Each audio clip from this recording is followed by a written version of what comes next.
पूछा गया आपको बताना है। राइट आंसर क्या होगा? प्रश्न हमने पूछा है आपसे कि बताइए इनमें से बताइए कौन सा आपका एक तत्व आपका नहीं है। देखिए क्वेश्चन नंबर पहला नंबर हमने आपसे पूछा है ना, बताइए यहाँ पर कौन सा एक आपका तत्व नहीं है। तो अगर हम बात करेंगे तो आप कहेंगे ग्रेफाइट है, जर्मेनियम है, सिलिका है ना। तो यहाँ पर जो आपका सिलिका लिखा हुआ है, सिलिका जो है आपका तत्व नहीं है। बाकी चाहे ग्रेफाइट की बात कर ले, जर्मेनियम की बात कर ले, सिलिकॉन की बात कर ले, ये कहीं ना कहीं हमारे क्या होते हैं, तत्व आपके होते हैं, है ना। बिल्कुल करेक्ट आंसर आपका यहाँ पर हो जाएगा, बिल्कुल राइट आंसर आपका हो जाएगा। अगला प्रश्न देखते हैं। नेक्स्ट प्रश्न आपसे पूछा गया है, अगला प्रश्न आपसे पूछा गया, नेक्स्ट प्रश्न बताइएगा। लिखा हुआ जीव जो अधिक दूर के संबंधी हैं उनके डीएनए में अधिक अंतर होंगे ना, इस विचार के आधार पर निर्मित दृष्टिकोण को क्या कहते हैं? हाँ ना, बताइए इसका आंसर क्या लगाएंगे। चलिए सभी लोग इसका आंसर दीजिएगा, क्या कहते हैं। हाँ, राधे राधे भैया, सभी को राधे राधे। बताइए कि जीव जो अधिक दूर के संबंधी है ना उनके डीएनए में अधिक अंतर होंगे, इस विचार के आधार पर निर्मित दृष्टिकोण को क्या कहा जाता है? हाँ ना, दृष्टिकोण को क्या कहा जाता है, बताइए राइट आंसर क्या लगाएंगे। हाँ, राधे राधे भैया, सभी को राधे राधे। तो उसे हम क्या कहेंगे, है ना, बताइए क्या कहेंगे। उसे हम क्या कहते हैं, उसे हम कहते हैं आणविक, है ना। आणविक जाति व्रत यहाँ पर क्या है, बिल्कुल करेक्ट आंसर आपका हो जाएगा। देख लीजिए सभी का जवाब आ रहा है ना, एक बार देख लीजिए सभी का जवाब आ रहा है, बिल्कुल सही आंसर दिया गया। जिनका भी जवाब ऑप्शन नंबर पहला आ रहा है बिल्कुल करेक्ट आंसर आपका हो जाएगा। हाँ, उसे हम क्या कहते हैं, उसे हम कहते हैं आणविक यानी मॉलिक्यूलर, है ना, बिल्कुल सही है। हाँ, जाति व्रत बिल्कुल सही आंसर आपका हो जाएगा। चलिए आगे बढ़ेंगे। नेक्स्ट प्रश्न आपसे पूछा गया है, अगला प्रश्न बताइएगा कि वंशागति नियम की खोज जो है किसके द्वारा की गई थी, आपको बताना है। वंशागति की नियम की जो खोज है ना किसके द्वारा की गई थी, ये भी प्रश्न हमने आपको कई बार कराया है। ये भैया आपको जो है ना वंशागति बोले या हेरिडिटी, है ना, हेरिडिटी जो होता है, इस नियम की खोज ग्रेगर जॉन मेंडल ने किया था। इनको हम आनुवंशिकी का जनक भी कहते हैं, फादर ऑफ जेनेटिक्स भी कहते हैं, Gregor John Mendel. Option number आपका क्या है, बिल्कुल करेक्ट आंसर आपका हो जाएगा। अगला प्रश्न देखिए, आपसे पूछा गया है कि मांसाहारी पौधा इनमें से आपका कौन सा नहीं है। बताइए मांसाहारी पौधा इनमें से आपका कौन सा नहीं है ना, मांसाहारी पौधा इनमें से आपका कौन सा नहीं है। तो आप कहेंगे सर मांसाहारी पौधा इनमें जो आपका लिखा हुआ है कौन सा नहीं है, बताइए आंसर क्या होगा। देखो यहां पर आपका आंसर बताइए क्या होगा, कौन सा मांसाहारी पौधा आपका नहीं है। है ना, यहाँ पर जो आपका ऑप्शन दिया गया है ना, टाइगर लिली, टाइगर लिली आपका नहीं है। बाकी कार के स्क्रू हो गया, संडियो हो गया, मंकी कप हो गया, ये सब आपके क्या होते हैं, मांसाहारी पौधे होते हैं, याद रखिएगा। मांसाहारी पौधे यहाँ पर बिल्कुल करेक्ट आंसर आपका हो जाएगा। हाँ बिल्कुल, देखिए राइट आंसर आपका है। हाँ हाँ बिल्कुल, देखिए करेक्ट आंसर आपका है। देखिए मांसाहारी पौधे होते क्या, जो कीटों को पकड़ कर खाते हैं, जैसे आपका वीनस फ्लाई ट्रैप हो गया, पिचर प्लांट हो गया, संडियो हो गया, ये सब आपके क्या होते हैं। एक इसमें देखिए दो तीन नाम और याद रखिएगा, मांसाहारी पौधे के और नाम होते हैं। एक आपका पिचर प्लांट है, एक वीनस फ्लाई ट्रैप, बहुत बार पूछता है, इस चीज को ध्यान रखिएगा। अगला प्रश्न आपसे पूछा गया, इनमें से बताइए किस पादप समूह में फल के अंदर आपके बीज मौजूद नहीं होते हैं। बताइए किस पादप समूह में फल के अंदर आपके बीज मौजूद आपके होते हैं। बताइए किसके अंदर बीज होते हैं। हमने कई बार बताया है कि जो आपके एनजीओ स्पर्म होते हैं ना, एनजीओ जो स्पर्म आपके होते हैं, एनजीओ स्पर्म जिसको आप आवृत बीजी कह सकते हैं ना, एनजीओ स्पर्म भी बोलते हैं इसको, और अनावृत बीजी को क्या बोलते हैं, जिम्नो स्पर्म बोलते हैं। तो एनजीओ स्पर्म में भैया जो आपका है ना, बिल्कुल करेक्ट आंसर आपका हो जाएगा, बिल्कुल सही जवाब है आपका है। देख लीजिए सभी का जवाब आ रहा है। आवृत बीजी को हम एनजीओ स्पर्म भी कहते हैं, इस चीज को ध्यान रखिएगा, है ना, बिल्कुल देखिए राइट आंसर आपका है। अगला बताइए, इनमें से किस पौधे को जड़, तना और पत्तियों में विभेदित नहीं किया जा सकता है। बताइए इसका आंसर क्या लगाएंगे। किस पौधे को जड़, तना और पत्तियों में विभेदित नहीं कर सकते हैं, इसका आंसर क्या होगा क्वेश्चन नंबर 6 नंबर में। तो इसमें आपका हो जाएगा मार्सिलिया, है ना। किस पौधे में आपका जड़, तना और पत्तियों में विभेदित नहीं कर सकते हैं, यह आपका मार्सिलिया होता है, मार्सिलिया, मार्सिलिया याद रखेंगे। हाँ मार्सिलिया, जिनका भी जवाब आ रहा है ना बिल्कुल सही जवाब दे रहे हैं। क्वेश्चन नंबर 6 नंबर का जवाब क्या लगाएंगे, मार्सिलिया।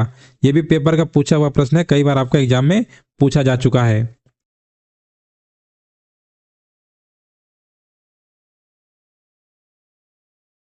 हाँ बिल्कुल, देखिए राइट आंसर आपका है।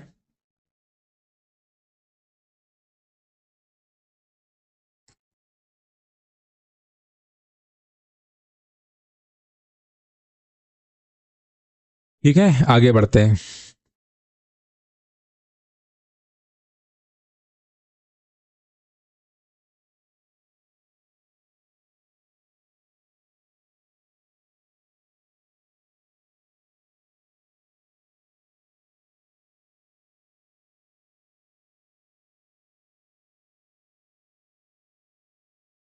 हमें लग रहा है इसका जो ऑप्शन, 1 मिनट रुकिए, लिखा हुआ है किस पौधे को जड़, तना और पत्तियों में विभाजित नहीं किया जा सकता है, इसमें लग रहा है मिस्टेक है।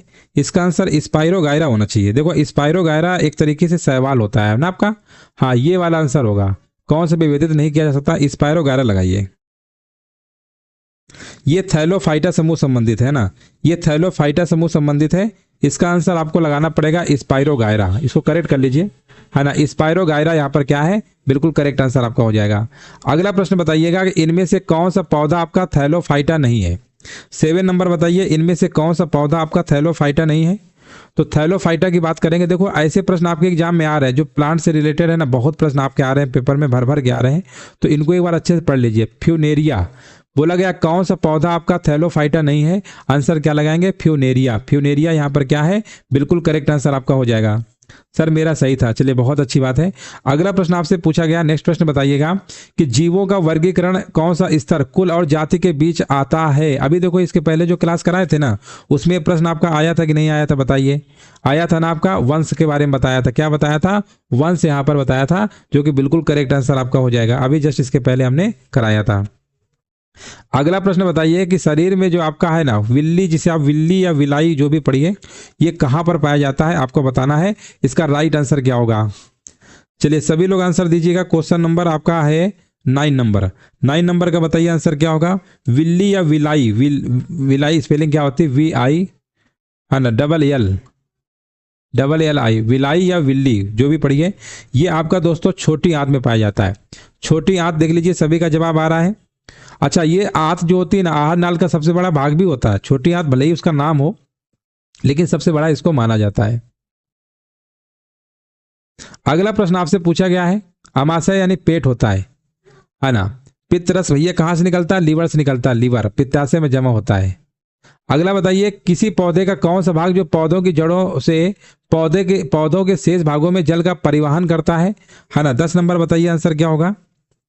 कौन सा भाग है जो पौधों की जड़ों से पौधों के शेष भागों में जल का परिवहन करता है, तो ये आपका जाइलम टिश्यू होता है, जाइलम ऊतक होता है। जो फ्लोएम होता है ना, वो आपका भोजन वगैरह पहुंचाता है।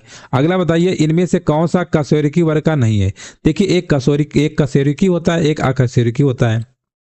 देखो अकशेरुकी का मतलब होता है जिसमें रीढ़ की हड्डी नहीं पाई जाती। कशेरुकी का मतलब होता है जिसमें आपकी रीढ़ की हड्डी पाई जाती है, सिंपल सी बात है। तो कशेरुकी वर्ग का इनमें से कौन सा नहीं है, तो एनलिडा। एनलिडा यहां पर क्या है, बिल्कुल करेक्ट आंसर आपका हो जाएगा। देख लो सभी का जवाब आ रहा है। हाँ, ये आपका कशेरुकी वर्ग का नहीं है, बाकी सब है। हाँ, एनलिडा यहां पर क्या बिल्कुल है। एनलिडा में आपका केचुआ जोंक आते हैं। कौन कौन से आते हैं, जैसे केचुआ हो गया आपका, और जोंक हो गया, है ना, ये सब आते हैं। ये आपके क्या होते हैं, कशेरुकी वर्ग के नहीं होते हैं। अकशेरुकी उन्हें कहते हैं जिनके पास रीढ़ की हड्डी नहीं होती है, ठीक है ना। बिल्कुल सही है, आगे बढ़ते हैं। देखो सरीसृप, मत्स्य और ये जब मछली वगैरह, इनमें भैया रीढ़ की हड्डी होती है ना, किसमें नहीं होती, ये पूछा गया था। बताइए किसकी कमी से क्वासिरियोरका नामक विकार उत्पन्न होता है ना, ये प्रश्न हमने कई बार कराया है। तो ये जो आपका होता है ना, ये होता है आपका प्रोटीन की कमी से होता है, प्रोटीन कमी से होता है। फास्फोरस की बताइए परमाणुकता क्या है, आपको बताना है कि फास्फोरस की परमाणुकता क्या है। हमने पूछा है फास्फोरस की परमाणुकता यानी एटॉमिसिटी, है ना, एटॉमिसिटी क्या होगा, है ना, एटॉमिक बताइए।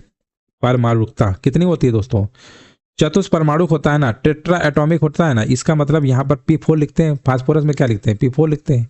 तो आप क्या बताएंगे, चतुष्परमाणुक। बिल्कुल सही आंसर आपका है। जिनका भी C नंबर आया है ना, बिल्कुल सही जवाब है। अगला बताइए ऑक्सीकरण क्या होता है, यहाँ पर 14 नंबर में पूछा गया है, ऑक्सीकरण क्या होता है। देखिए एक ऑक्सीडेशन होता है, एक रिडक्शन होता है ना, अपचयन जिसको रिडक्शन कहते हैं, और ऑक्सीडेशन यानी ऑक्सीकरण होता है। तो 14 नंबर में आंसर क्या होगा। देखो ऐसी अभिक्रिया के समय क्या होता है, ऑक्सीकरण में क्या होता है, ऑक्सीजन का योग होता है और हाइड्रोजन का वियोग, यानी ऑक्सीजन ग्रहण करना, ठीक है ना, और हाइड्रोजन का त्याग करना, वो आपका क्या होता है, ऑक्सीकरण होता है, याद रखिएगा। इसी को उल्टा कर देंगे तो आपका अपचयन होता है। सब्जियों, फूलों और फूलों जैसी उच्च मूल्य की फसलों को, खेती को क्या कहते हैं, ये भी प्रश्न हमने कई बार बताया है। इसको हम कहते हैं दोस्तों हार्टिकल्चर कहते हैं। क्या कहते हैं, हार्टिकल्चर कहते हैं, जो कि पहला ही विकल्प आपका सही है। अगला प्रश्न आपसे यहाँ पर देखिए पूछा गया, आपको यहाँ पर जवाब देना है कि निम्नलिखित में से बताइए कौन सा कथन आपका सही है ना। बताइए इनमें से कौन सा कथन आपका सही है, सही वाला बताइए। राइट आंसर यहाँ पर क्या होगा,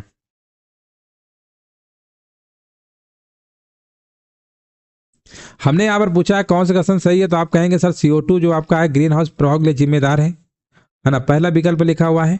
और यहाँ पे लिखा है कि ओजोन क्षय के लिए जो आपका है ना CFC जिम्मेदार है, क्लोरोफ्लोरोकार्बन का मतलब होता है CFC, है ना, तो CFC जिम्मेदार है, इसलिए ऑप्शन क्या लगाएंगे, सी नंबर। बताइए CO2 के बारे में बताइए इनमें से कौन सा कथन आपका सही है, 17 नंबर बताएंगे। CO2 के बारे में कौन सा कथन सही है, तो जो CO2 आपका होता है ना, CO2 को भैया ठोस के रूप में हम क्या कहते हैं, शुष्क बर्फ कहते हैं। क्या कहते हैं, शुष्क बर्फ कहते हैं, याद रखिएगा। क्या कहते हैं, शुष्क बर्फ कहते हैं, बिल्कुल सही आंसर आपका हो जाएगा।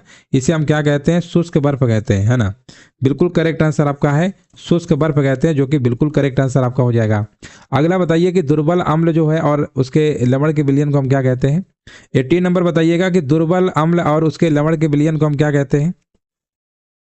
देखो ये प्रश्न आपका कई बार पूछा गया, दुर्बल अम्ल यानी वीक एसिड होता है, उसके लवण यानी साल्ट जो होता है ना, उसको हम कहते हैं बफर, बफर विलयन कहते हैं, और जो पीएच परिवर्तन का प्रतिरोध करता है, ठीक है ना, बिल्कुल सही आंसर आपका हो जाएगा, तो उसे हम बफर विलयन कहते हैं, ध्यान रहेगा सभी को। देखो ये ऐसा विलयन होता है बफर विलयन जो अम्ल या क्षार मिलाने पर उसके पीएच मान में ज्यादा बदलाव होने नहीं देता है ना, ये ज्यादा बदलाव होने नहीं देता है, उसका नाम क्या है, बफर विलयन आपका हो जाएगा।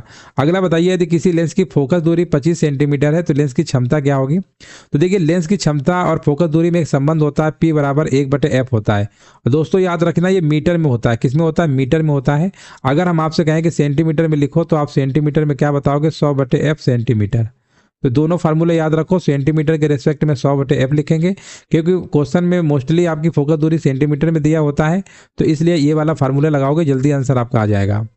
अब हमने कहा यहाँ पर 25 रखोगे, मल्टीप्लाई डिवाइड करना है, तो 4 डायोप्टर, लेंस की क्षमता का मात्रा क्या होता है, डायोप्टर आपका होता है।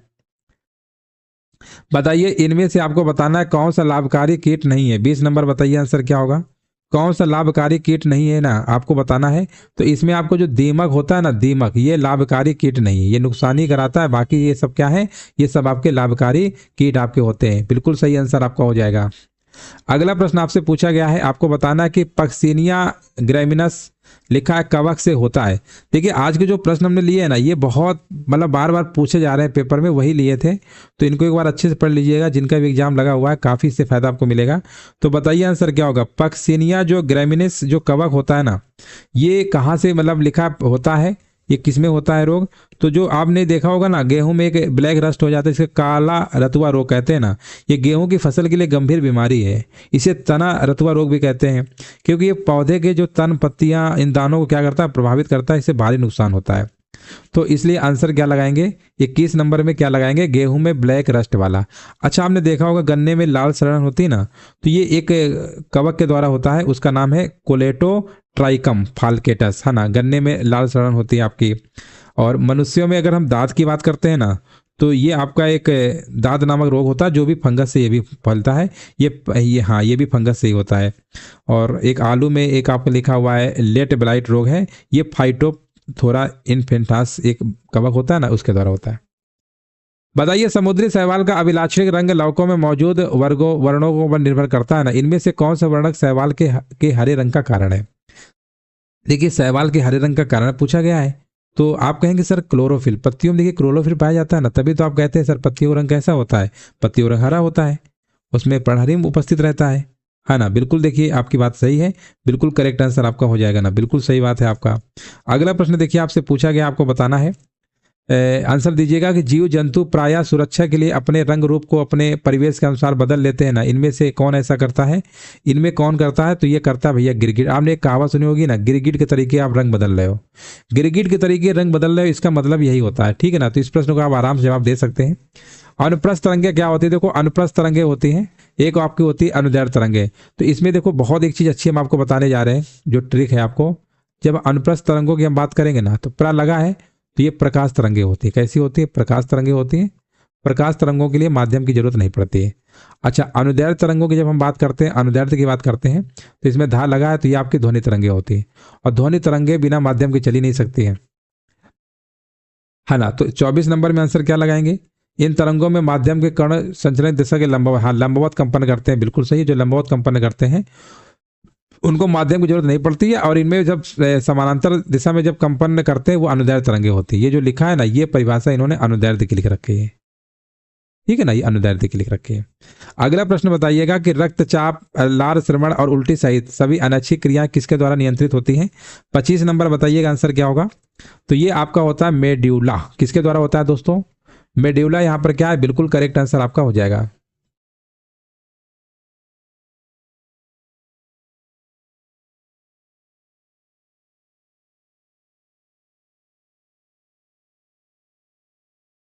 अगला प्रश्न आपसे पूछा गया है कि इनमें से बताइए कौन सा भैया केंद्रक जो है ना, झिल्ली केंद्रक झिल्ली द्वारा कोशिका द्रव्य से अलग होता है? बताइए कौन भैया केंद्रक झिल्ली द्वारा, है ना, कोशिका द्रव्य से अलग होता है? कोशिका द्रव्य से देखिए अलग कौन होता है, आपको पता ही होगा। इसमें आपका क्या होगा? केंद्रक ही तो होता है, केंद्रक हो जाएगा। केंद्रक अलग होता है ना साइटोप्लाज्म से। केंद्रक के अंदर आप गुणसूत्र पाए जाते हैं, जीन वगैरह ये सब रहते हैं ना। किसी किसी में केंद्रक नहीं पाया जाता, तो उसमें साइटोप्लाज्म में होता है। चलिए आगे बढ़ेंगे। अगला प्रश्न बताइएगा कि फूल और फल उगाने वाले पौधों के समूह संबंधित है। फूल और फल उगाने वाले जो पौधे हैं ना, किससे संबंधित है आपको बताना है। तो ये आपके दोस्तों किससे संबंधित है? एंजियोस्पर्म से। याद रखेंगे, है ना, आपको याद रखना है कि फूल और फल उगाने वाले जो पौधे हैं ना, किस समूह संबंधित है? एंजियोस्पर्म, है ना, एंजियोस्पर्म से हैं। हाँ बिल्कुल सही आंसर आपका है, बिल्कुल सही आंसर आपका होगा। इन्हें हम हिंदी में क्या कहते हैं? आवृत्त बीजी कहते हैं। एंजियोस्पर्म कहिए या आवृत्त बीजी कहिए, आवृत्त बीजी कहिए या एंजियोस्पर्म, ठीक है ना बस। और इसको अनावृत्त बीजी कहते हैं। क्या कहते हैं हिंदी में? अनावृत्त बीजी। कई बार क्या होता है ना कि नाम हिंदी में लिख देता है पेपर में, तो कन्फ्यूजन हो जाता है। हालांकि दोनों लैंग्वेज पेपर रहेगा। अगला बताइए कि आर्टिफिशियल रेनिंग, कृत्रिम वर्षा और क्लाउड सीडिंग के लिए सबसे अधिक उपयोग किया जाने वाला रसायन कौन सा है ना, सबसे ज्यादा उपयोग किया जाने वाला रसायन कौन सा है? तो ये आपका आंसर हो जाएगा सिल्वर आयोडाइड। क्या है? सिल्वर आयोडाइड यहां पर क्या है? बिल्कुल करेक्ट आंसर आपका हो जाएगा। अगला प्रश्न आपसे पूछा गया है कि शैवालों में बताइएगा जनन जो है ना खंडन द्वारा होता है। बताइए इसका आंसर क्या लगाएंगे? चलिए सभी लोग आंसर दीजिएगा, राइट आंसर इसका क्या लगाएंगे? हाँ राधे राधे भैया, सभी को राधे राधे। आपको बताना है कि शैवालों में जो आपका होता है ना जनन जो है खंडन द्वारा होता है ना। तो ये शैवालों में जो होता है ना खंडन, यानी खंडन को क्या बोलते हैं? खंडन को बोलते हैं फ्रेगमेंटेशन, है ना। क्या बोलते हैं? फ्रेगमेंटेशन, है ना, फ्रेगमेंटेशन बोलते हैं, है ना। शैवालों में क्या बोलते हैं? फ्रेगमेंटेशन, यानी खंडन होता है। एक होता है द्विविखंडन होता है, बाइनरी फिजन होता है, वो विखंडन होता है। तो खंडन जो होता है ना, बताइए आंसर क्या लगाएंगे? स्पाइरोगायरा। एक बार पेपर में पूछा गया था, स्पाइरोगायरा में भैया जो होता है ना वो कौन सा होता है? वो आपका होता है फ्रेगमेंटेशन खंडन के द्वारा। यहाँ लिख दे रहे हैं स्पाइरोगायरा। ये पेपर का पूछा हुआ प्रश्न है आपका, इसलिए आपको बता रहे हैं स्पाइरोगायरा। इसमें जो होता है ना, इसमें होता है खंडन के द्वारा। ऑप्शन में दिया था खंडन दिया था, विखंडन दिया था, द्विविखंडन दिया था, बहुविखंडन दिया था। तो ये प्रश्न आपका एग्जाम का पूछा, उसमें खंडन लगाइए। खंडन को इंग्लिश में बोलते हैं फ्रेगमेंटेशन बोलते हैं। और एक द्विखंडन, एक होता है, एक खंडन होता है, एक विखंडन होता है। देखो यहाँ लिख दे रहे हैं, बड़ा कंफ्यूजन होता है। खंडन को क्या बोलते हैं? फ्रेगमेंटेशन। फ्रेगमेंटेशन होता है, मेंटेशन ये होता है। एक होता है विखंडन, है ना। विखंडन को क्या बोलते हैं? विखंडन को बोलते हैं फिजन, है ना, फिजन बोलते हैं। ये विखंडन होता है, ये आपका खंडन होता है। विखंडन खंडन में अंतर है ना। बाइनरी फिजन आप पढ़ते हैं, बाइनरी विखंडन में आपके अमीबा वगैरह आ जाते हैं ना, पैरामीशियम वगैरह, एक कोष के होते हैं। तो ये शैवालों में होता है कायिक, कायिक के द्वारा। बिल्कुल सही है, कायिक लिखिएगा, कायिक बिल्कुल सही आंसर आपका हो जाएगा। अगला प्रश्न बताइएगा कि सर्दियों में हम एक के बजाय दो कंबलों का उपयोग करते हैं गर्म रहने के लिए, कि सर्दी कम लगे। तो इसका आपको रीजन बताना है कि हम ऐसा क्यों करते हैं। है ना। यहाँ पर हमने पूछा है कि सर्दियों में हम एक के बजाय 2 कंबलों का उपयोग करते हैं गर्म रहने के लिए। क्यों करते हैं? क्योंकि होता क्या है दोस्तों, 2 कंबल हवा को घेरे रहते हैं और इससे ठंडी हवा जो है अंदर नहीं आ पाती है। तो 30 नंबर का आप क्या लगा देंगे? सी नंबर, है ना। सी नंबर यहाँ पर बिल्कुल करेक्ट आंसर आपका हो जाएगा। तो इस तरीके से दोस्तों एक छोटी सी जो क्लास आपकी थी टॉप 30 प्रश्नों की थी, है ना, तो आपकी क्लियर हो चुकी है और उम्मीद है सभी को सेशन अच्छा लगा होगा, है ना। चलिए यहीं से क्लास को विराम देते हैं।